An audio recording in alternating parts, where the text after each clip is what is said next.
오늘 같이 은혜 받을 말씀은 이사야 42장 말씀이 되겠습니다. 1절부터 9절 말씀 저와 여러분들이 한 절씩 교독하겠습니다.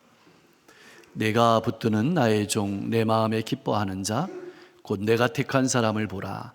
내가 나의 영을 그에게 주었은즉 그가 이방에 정의를 베풀리라. 그는 외치지 아니하며 목소리를 높이지 아니하며 그 소리를 거리에 들리게 하지 아니하며 상한 갈대를 꺾지 아니하며 꺼져가는 등불을 끄지 아니하고 진실로 정의를 시행할 것이며 그는 쇠하지 아니하며 낙담하지 아니하고 세상의 정의를 세우기에 이르리니 섬들이 그 교훈을 앙망하리라. 하늘을 창조하여 펴시고 땅과 그 소산을 내시며 땅 위의 백성에게 호흡을 주시며 땅에 행하는 자에게 영을 주시는 하나님 여호와께서 이같이 말씀하시되 나 여호와가 의로 너를 불렀은즉 내가 네 손을 잡아 너를 보호하며 너를 세워 백성의 언약과 이방의 빛이 되게 하리니 내가 눈먼 자들의 눈을 밝히며 갇힌 자를 감옥에서 이끌어내며 흑암에 앉은 자를 감방에서 나오게 하리라. 나는 여호와이니 이는 내 이름이라.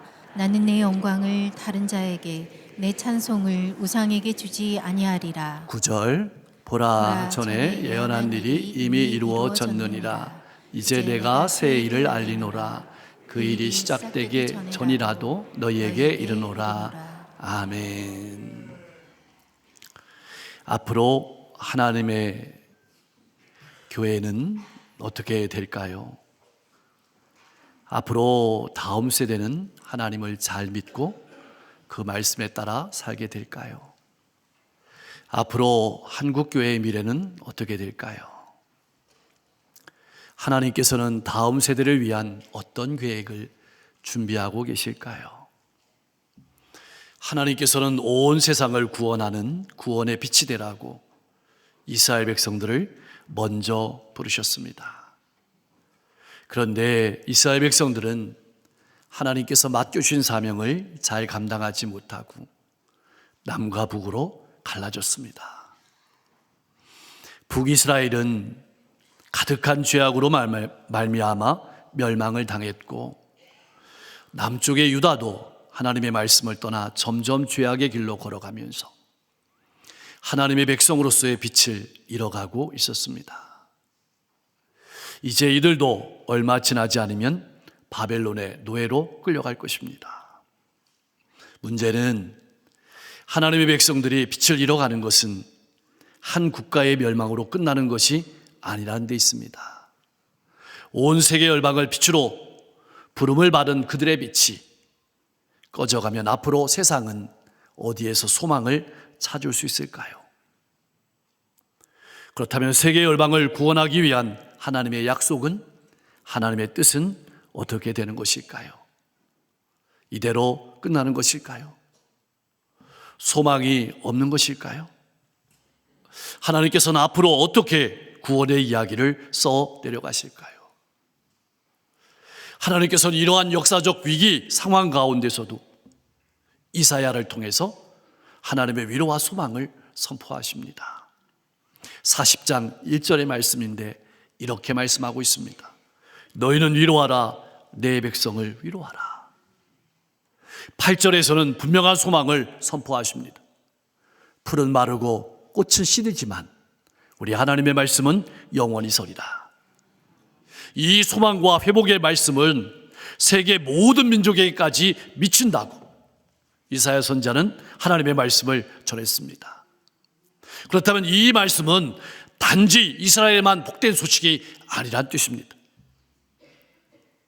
택하신 백성의 타락으로 말미암아서 소망을 잃어버리고 멸망의 길로 걸어가는 이 세상 가운데 엄청난 반전을 기대하게 하는 말씀입니다. 하나님은 어떤 방식으로 이 반전의 이야기를 써내려가실까요? 40장에서 이사야 선지자는 우리가 믿는 하나님은 택하신 백성을 절대로 버리는 분이 아니시며 역사를 운행하시는 분이고 우리와 함께 미래를 여시는 분임을 우리의 가슴 속에 새겨주면서 이스라엘 백성들이 의지하려 했던 우상들이 얼마나 허무하고 무익한 것인지 보라고 말씀하십니다.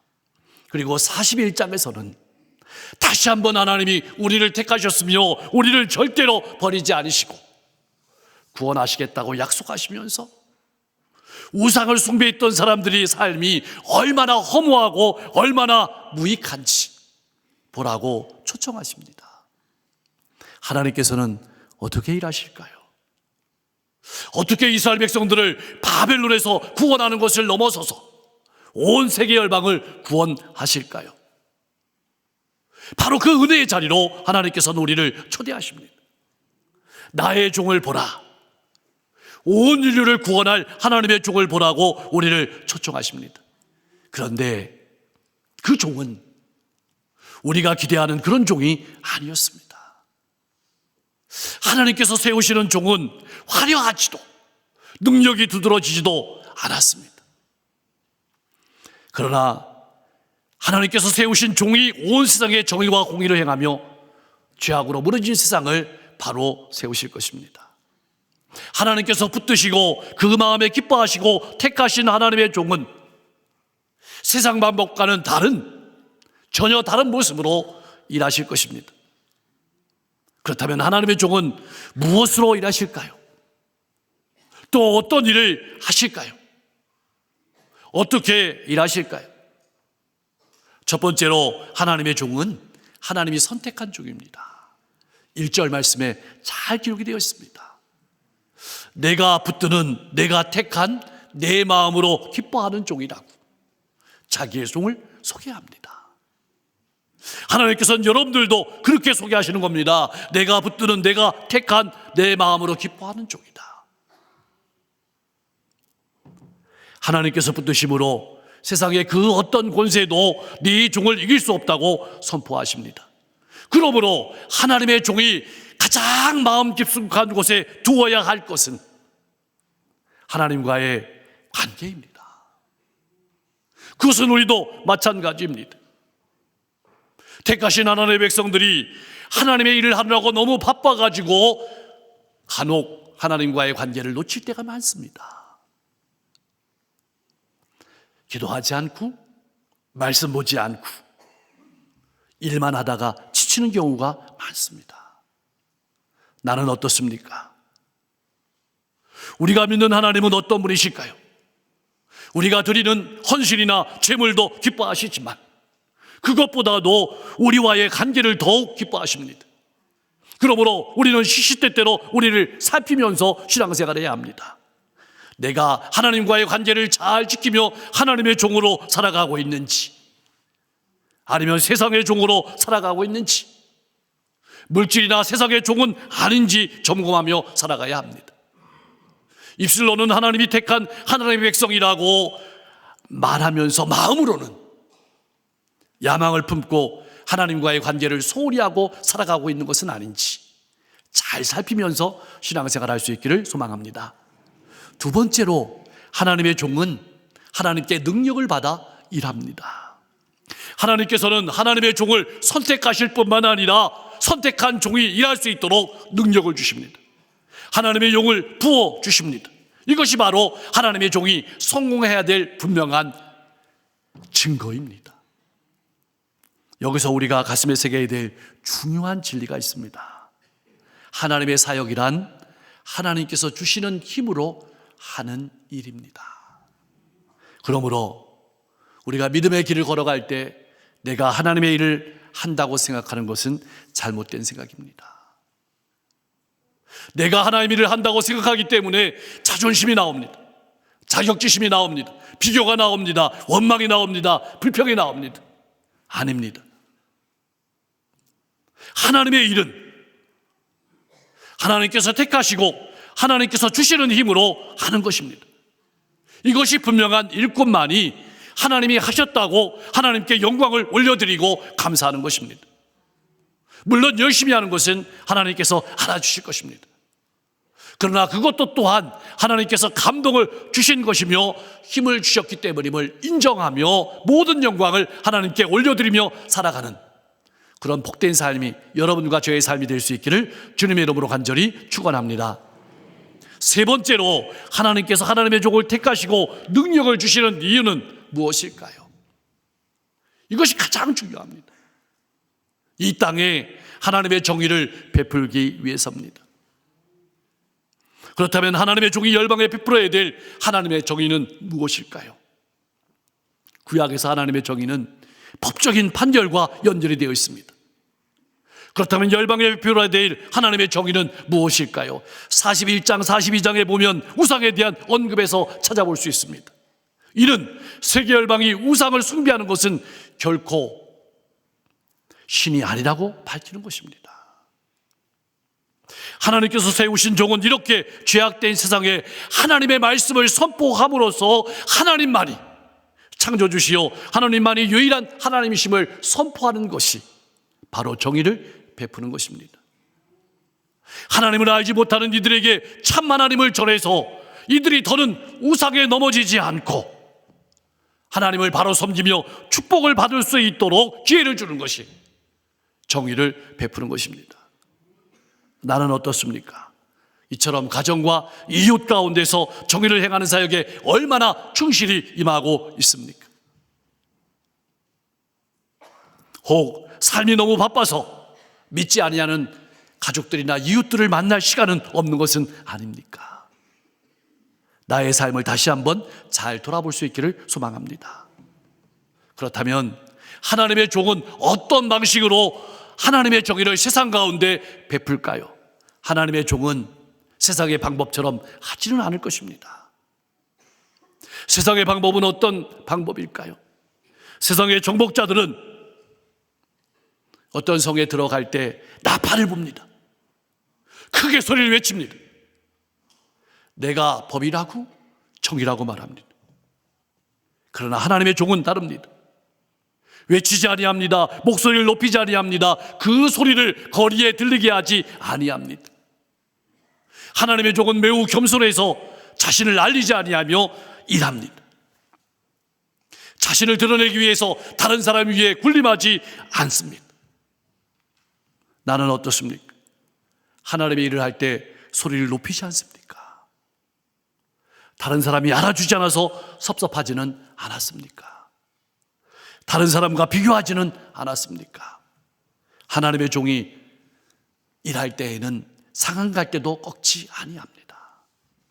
상한 갈대란 말은 외부의 힘에 의해서 반쯤 부러진 상태를 말합니다. 삶의 의지를 잃어버리고 연약하고 비참한 상태를 말합니다.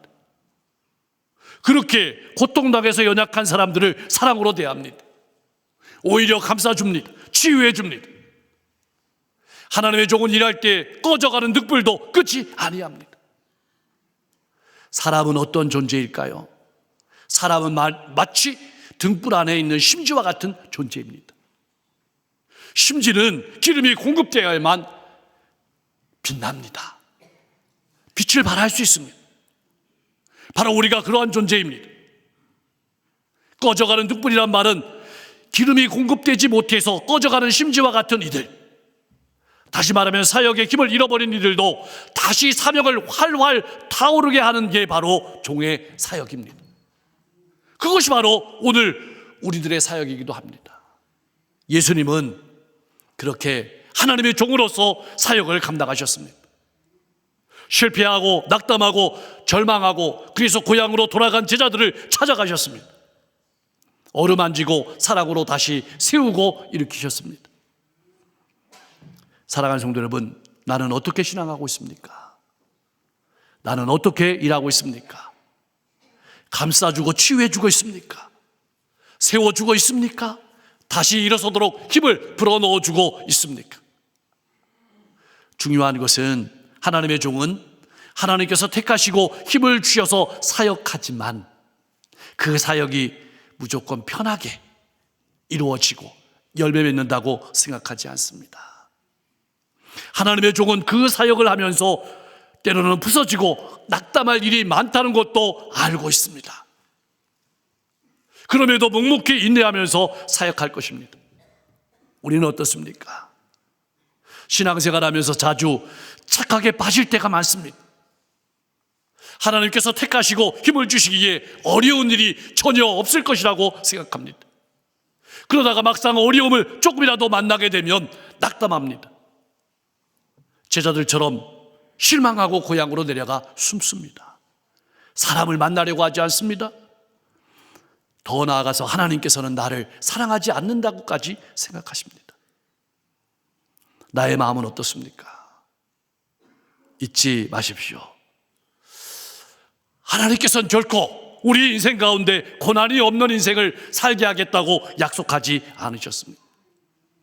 오히려 고난 가운데 함께 하겠다고 약속하셨습니다. 인생의 거친 파도 가운데, 물결 가운데 함께 하겠다고 약속하셨고, 그 역경을 이길 수 있는 힘을 주신다고 약속하셨습니다. 기억하십시오. 우리 마음이 무너지고 실족하는 것은 우리가 하나님의 말씀을 따라 살려고 할 때임을 잊지 마십시오. 그렇다면 무엇으로 우리의 마음을 세울 수 있을까요? 하나님의 영에 사로잡힌 사람만이 이길 수 있고 하나님의 말씀을 붙잡고 일어설 수 있습니다. 이러한 종의 사역을 통해서 이스라엘 백성들을 넘어서서 온 세상에 그 영향이 미치게 될 것입니다. 예수님의 사역을 보고 예수님께서 하나님이 보내신 메시아임을 믿고 받아들이는 사람은 구원을 얻었지만 그렇게 받아들이지 못하는 사람은 멸망을 받았습니다. 그렇다면 이런 종을 보내시는 하나님은 어떤 분일까요? 온 우주 만물을 창조하시고 다스릴 뿐만 아니라 열매를 주시는 분이며 인간에게 생명의 호흡을 주시며 하나님의 영을 부어주셔서 일하게 하시는 분입니다. 갑자기 하나님의 종을 말씀하시다가 왜 하나님이 어떤 분이신지 말씀하시는 것일까요?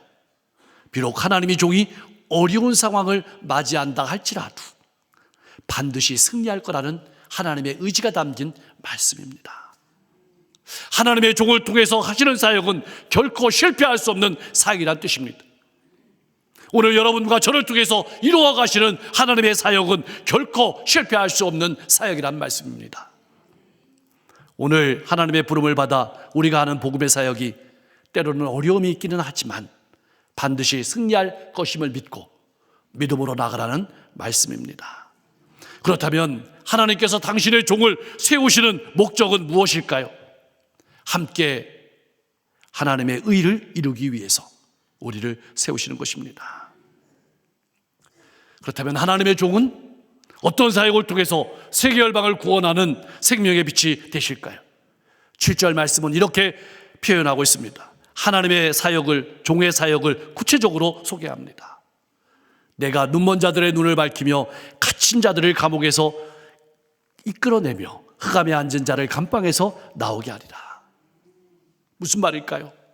지금 이스라엘 백성들은 심판을 받아서 바벨론이라는 흑암 가운데 갇혀 있고 열방은 믿지 않는 이방 사람들은 우상 숭배로 소경이 되었습니다. 이들을 이끌어내는 사역이 우리가 해야 될 사역입니다. 이러한 사역은 이사야 61장에 나오는 종의 사역과도 일치합니다. 이사야 61장에서 이렇게 기록해 놓았습니다. 우리 같이 한번 읽어보겠습니다. 주 여호와의 영이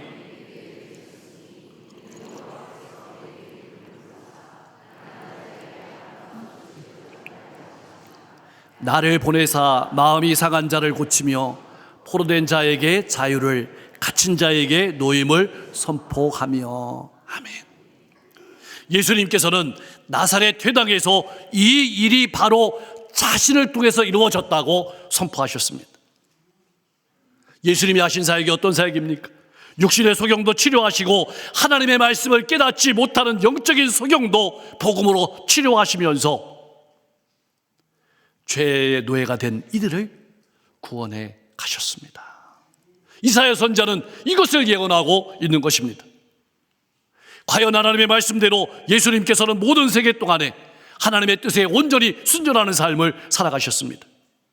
그런 예수님을 하나님께서는 세우셔서 이스라엘과 맺은 구원의 약속을 성취하시고 이방인들에게 구원의 빛을 비추어 주셨습니다. 이 말씀을 마음에 새기고 살아가던 언약의 백성들은 예수님의 사역을 보고 말씀을 듣고 그가 바로 하나님의 아들, 하나님의 종 메시아임을 깨닫고 믿음으로 구원을 받았습니다. 그러나 눈앞의 이익과 자기만을 바라보고 살아가는 사람들은 이것을 깨닫지 못하고 예수님을 영접하지 않아서 심판을 받고 말았습니다. 사랑하는 성도 여러분, 이제 우리는 중요한 질문을 던져야 합니다. 우리가 하는 사역은 어떤 사역일까요? 바로 예수님께서 하나님께서 택하신 백성과 맺은 언약의 완성이 되실 뿐만 아니라 나아가 세계 열방의 구원의 빛이 되시는 하나님께서 보내신 종 메시아임을 알리는 사역입니다. 나의 말과 나의 삶은 예수님을 증거하고 있습니까? 이제 하나님께서는 하시는 일이 분명하게 이루어짐을 거듭 확인하십니다. 나는 여호와이니 이는 내 이름이라. 나는 내 영광을 다른 자에게, 내 찬송을 우상에게 주지 아니하리라. 여호와라는 말씀은 약속의 하나님이시라는 것입니다. 그리고 그 약속을 반드시 이루시는 하나님이시라는 뜻입니다. 그 약속은 반드시 이루어질 것이라는 뜻입니다. 당장 눈앞에 바벨론 포로 귀환이 이루어진 것처럼 하나님의 종 메시아를 통한 구원의 역사도 반드시 이루어질 것이라는 말씀입니다. 예수님께서는 이사야 선지자가 예언한 대로 우리에게 오셔서 우리를 위한 놀라운 구원의 역사를 이루셨습니다. 이제 이 종의 사명은 예수님의 제자들과 우리에게 맡겨졌습니다. 그렇게 예루살렘에서 시작된 복음은 땅끝까지 전파해야 합니다. 예수님의 몸된 교회는 이 사명을 완수하기 위해서 일해야 할 것입니다. 잊지 마십시오. 우리를 그리스도 예수 안에서 불러 세우신 하나님께서는 우리의 과거를, 우리의 연약함을, 우리의 부족함을 나무라지 않으십니다. 우리와 끝까지 함께 하시며 하나님의 복음이 우리의 인생과 이 세상 가운데 온전히 세워질 때까지 쉬지 않고 일하실 것입니다. 그렇게 쉬지 않고 우리를 통해서 일하실 때 어떤 일들이 일어나게 되는 것일까요? 자기만 알고 세상의 가치관에 물들어서 우상을 섬기며 살던, 심판을 향해 가던 영혼들이 예수 안에서 하나님의 사랑을 만나고 인생이 변해서 하나님의 사랑을 노래하는 일들이 우리 교회를 통해서 있어지게 될 줄로 믿습니다. 나아가서 하나님의 용사들이 하나님의 군사가 되어서 세상을 향해 복음의 가치관을 가지고 나아가서 세상을 이겨내는 일들이 날마다 때마다 우리의 가정과 일터와 이웃 가운데서 일어나게 될 줄로 믿습니다. 이런 하나님의 능력의 손길을 경험하며 예수님을 닮아가며 예수님을 따라가는 하나님의 백성들 모두가 될 수 있기를 주님의 이름으로 간절히 축원합니다. 기도하겠습니다. 우리를 온 세상의 빛으로 부르시고 나를 통해 놀라운 구원의 이야기를 써내려 가시는 하나님을 바라보며 다른 많은 이들을 위로하며 소망을 전하며 살아가게 하옵소서. 늘 하나님과 교제하는 시간을 놓치지 아니하고 하나님과 깊은 교제를 누리며 하나님께서 기뻐하시는 삶을 살아가게 하시고 하나님이 택하시고 쓰시는 하나님의 종으로 복된 삶을 살아가게 하옵소서. 부족함에도 연약함에도 하나님이 주시는 힘으로 일하게 하시며 하나님께 영광 돌리는 삶을 살아가며 하나님을 나타내는 복된 인생이 되게 하옵소서. 예수님께서 그렇게 우리에게 찾아오시고 만나주시고 감싸주시고 세워주신 것처럼 우리도 그렇게 찾아가고 만나주고 감싸주고 세워주는 복된 삶을 살아가게 하시고 나의 언어와 나의 삶이 오직 예수를 나타내는 삶이 되게 하옵소서. 지방회가 은혜 가운데 잘 맞춰지게 하시니 감사합니다. 2026년 지방에 속한 모든 교회들이 더욱더 성숙하고 부흥할 수 있도록 역사해 주시기를 소망합니다. 청년부 수련을 통해서 이 땅의 청년들이 은혜 받고 힘을 얻어서 미래에 향해서 힘차게 나아갈 수 있도록 역사해 주시고 3.1 구국기도회를 통해서 강릉 땅의 모든 교회들이 연합하고 이 민족을 위해서 세계 열방을 위해서 뜨겁게 기도하며 나가는 복된 시간 되게 하옵소서. 새로운 봄의 사역들이 풍성한 열매 맺을 수 있도록 필요한 건강과 지혜와 물질과 사람과 환경과 도구를 더해 주시고 부흥회를 통해서 은혜 받고 새 힘을 얻어서 2026년 살아가게 하옵소서. 새로운 학기를 맞이하는 우리 귀한 자녀들이 잘 적응할 수 있도록 역사해 주시고 지식도 자라가지만 지혜도 아름답게 자라가게 하옵소서. 새로운 직장과 삶으로 나아가는 모든 이들도 하나님께서 두려움과 염려를 제하시고 확신을 주시고 기쁨을 주시고 담대히 나아가게 하옵소서. 봄철입니다. 화재가 없도록 지켜주시기를 소망하고 우리 성도들의 가정과 일터와 사업장을 든든히 세워 주시옵소서. 가정은 찬송과 기도의 소리가 울려 퍼지는 행복한 가정 천국을 이루게 하시고 일터와 사업장은 든든히 지켜주시기를 소망합니다. 오늘도 하나님 아버지의 간절한 마음을 품고 영혼을 향한 사랑의 마음을 가지고 복음을 들고 나가시는 선지자님들의 발걸음을 통해서 수많은 영혼들이 구원을 얻고 위로와 용기와 소망을 얻을 수 있도록 복내려 주시옵소서. 예수 그리스도의 이름으로 간절히 기도하옵나이다.